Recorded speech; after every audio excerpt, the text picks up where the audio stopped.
I've umped a lot of games here, lots of walk-up songs, and I have not heard a single inappropriate word, nothing come out of this.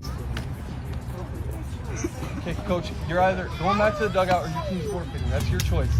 Stay. And you're way worse than the music. The music will happen. That's their choice. That's not me. No, I don't have an ump coordinator to call over music. I can call a cop and see if they care about the music, about little kids' ears, because there's not been a single inappropriate thing coming out of that speaker. Now you either go back to your dugout or you go to your car because you're interrupting the game. Okay, get him out of here. Shut up. Sit down now. They're not yelling at you. You're obstructing their game. These boys want to play. Do you guys want to play baseball, or do you want to have this coach complain to me about the music? Baseball. Okay, then either go to your dugout or go to your car. I'm giving you a choice. Okay, go to your car then. You're going. All right, get out of here, please. All right, let's go, boys.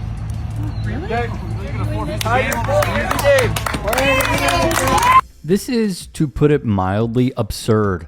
This coach, per the uploader, is with Logos School in Moscow, Idaho, founded by Christian Nationalist pastor, in quotes, Doug Wilson. I have no problem attacking wolves in sheep's clothing. I have no problem attacking a man who wrote that American slavery was mutually harmonious between the slave master and the slave. That's you. I have no problem attacking a man who proudly says he wants to do away with the 19th Amendment, which gave women the right to vote. I have no problem attacking a man like yourself who sits here incoherently supporting an incoherent, unwinnable, illegal war in Iran. I have no problem attacking you, a man who is the religious leader of Pete Hegseth, a man who's a cosplay crusader, who's leading some type of crusade, probably you put him on, as a Secretary of Defense, getting Americans and innocent civilians killed. I wish you would be a better Christian. I wish you would open up the Bible. I wish you would meet the Jesus that I met when I went to an all-boys Jesuit Catholic high school. The Jesus that took care of the sick, that took care of the poor, that welcomed the immigrant, that welcomed the marginalized, that helped them. But instead, you've used Jesus as a mascot for, I don't know, your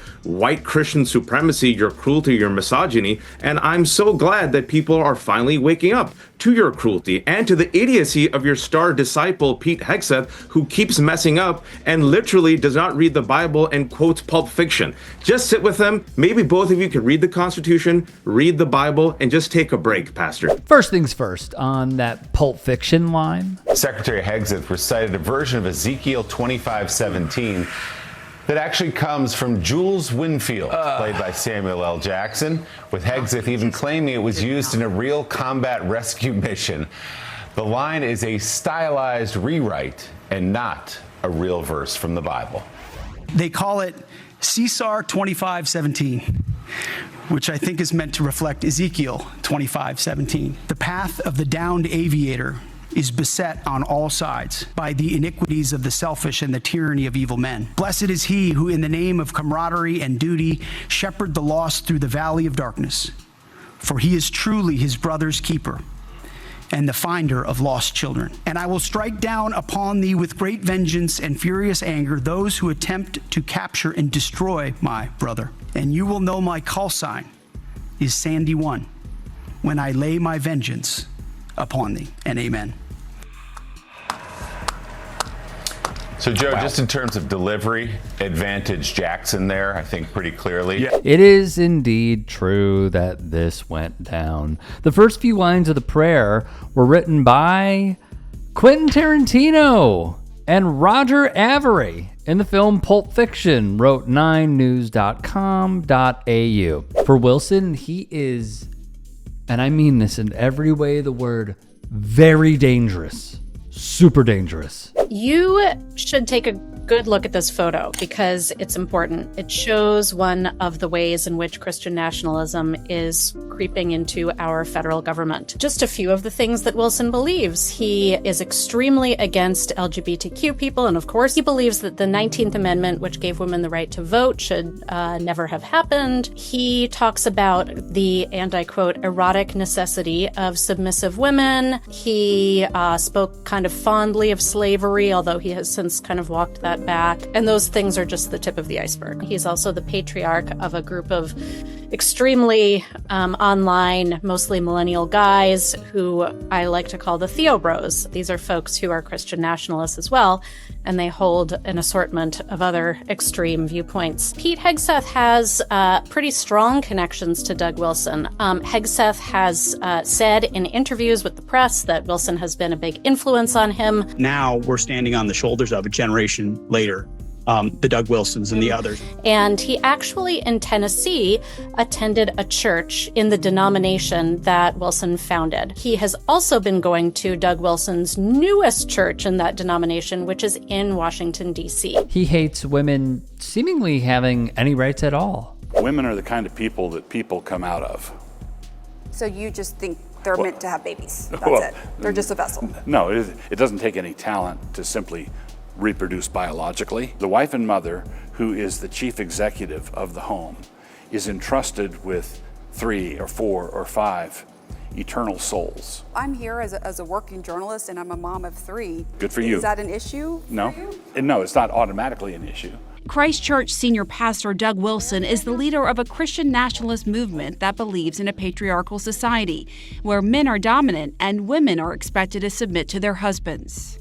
Josh and Amy Prince, along with their 4 kids, moved from Washington State to Moscow, Idaho, where Wilson's movement is based. Do you see Amy as your equal? Yes and no. In the sense that we're both saved by grace, we're absolutely on equal footing.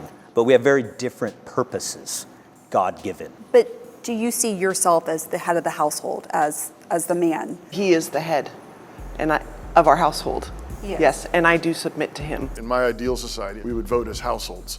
And I would ordinarily be the one that would cast the vote. This is a man who, in Wilson, does not see women as being legitimately as people, and in some ways, to even serve in the military.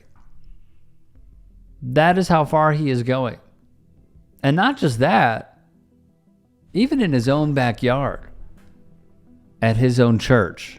Wilson has stated Muslim and Hindu immigrants are coming into the United States of America, quote, in a parasitic way. Ideally, he stated, they would be assimilated into a Christian society. The 72-year-old claims being gay is a sin, and women that dress immodestly are, quote, sluts. He also believes Charles Darwin's theory of evolution is the silliest thing in the world. The Times reported he has over 45,000 members in his movement, and it spans some 170 churches around the frickin' world. You know who else he considers a friend? Tucker Carlson. Now look, I'm not going to speak for everybody. I'm going to speak for myself. If you are a friend of Tucker's, you know what that means? That means Tucker Carlson isn't the ally that some may think that he is. Let's also remember the defense secretary paid $50,000 to a woman who accused him of sexually assaulting her in a California hotel in the year 2017. Hegseth has denied her allegations and said he reached a settlement to avoid damaging his career.